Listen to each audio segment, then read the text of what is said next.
Hello, this is Alec Kerr, the film critic for the Conway Daily Sun, and today I want to talk about mixtapes, mixed CDs, and how much I love them. I came to a recent realization that I've been making some form of a mixtape since I was just a little boy, although at the time I was kind of trying to create radio shows, and I had this little tape deck boombox that had a record button on it, so I would get blank tapes and I would record songs from TV shows and movies directly from the TV onto this little boombox, and I would do these little radio show intros like, next up is the theme song from DuckTales. Woohoo! I hope you enjoy it. That kind of thing. And I found them recently, a few years back, and they're absolutely hilarious to listen to now. And then I eventually progressed when I upgraded my little tape deck boombox to a CD player with a double deck tape player to making mixtapes. And as when I would progress to mix CDs, I became really into making the tapes flow into each other just perfectly, finding the right songs to place next to each other to have really smooth transitions.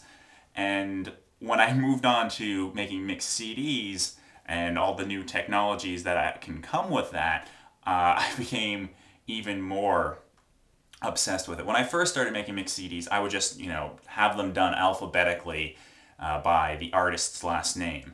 But then I got really into, again, having the songs flow into each other and perfectly segue into each other and having really great transitions.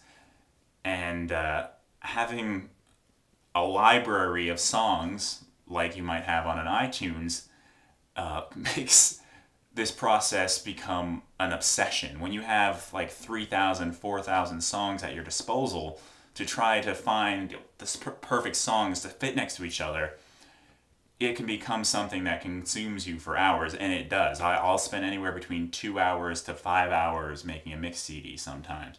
And I'll try to pick out, a dozen songs that need to be on a mix, and then I'll try to find songs to make them fit into each other. And obviously a mix CD can only hold 80 minutes, and even though I now have an iPod, I still make the 80-minute mix just because then I can make it as a CD and give it to somebody, and having that 80-minute marker prevents me from making mixes that go on forever, because it is an obsession with me, and they would just keep going on, and I need to kind of restrain myself because it might get dangerous. It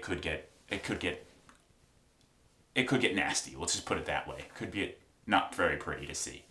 Just, left in my room rocking back and forth, I need to make the perfect mix, I need to make the perfect mix, and it wouldn't be pretty. I take it so far that those little bits of blank dead space at the end of songs a lot of times? I will go through using a program called Audacity, I'm not exactly sure how to pronounce it, and I will delete that little bit of blank space so that the songs will go into each other almost seamlessly. And my friends say I'm pretty good at it. They have called me a mix master, so I guess this time is well spent. And what I love about making a mix CD or making a mix tape is that it is a reflection of who you are at any given moment. What music you're listening to, whether it's new or music you've discovered or rediscovered. And it also can be a reflection of who you are in regards to somebody else, how you feel towards that person, how you try to offer them comfort. And I think it is definitely an expression. I mean, it is a creative process if done well, and it's kind of a special thing. Mix CDs and mixtapes have been in the recent 20 years or so, have been kind of something that's used in movies as to be representative of a kind of a gesture, a romantic gesture between a man and a woman or vice versa.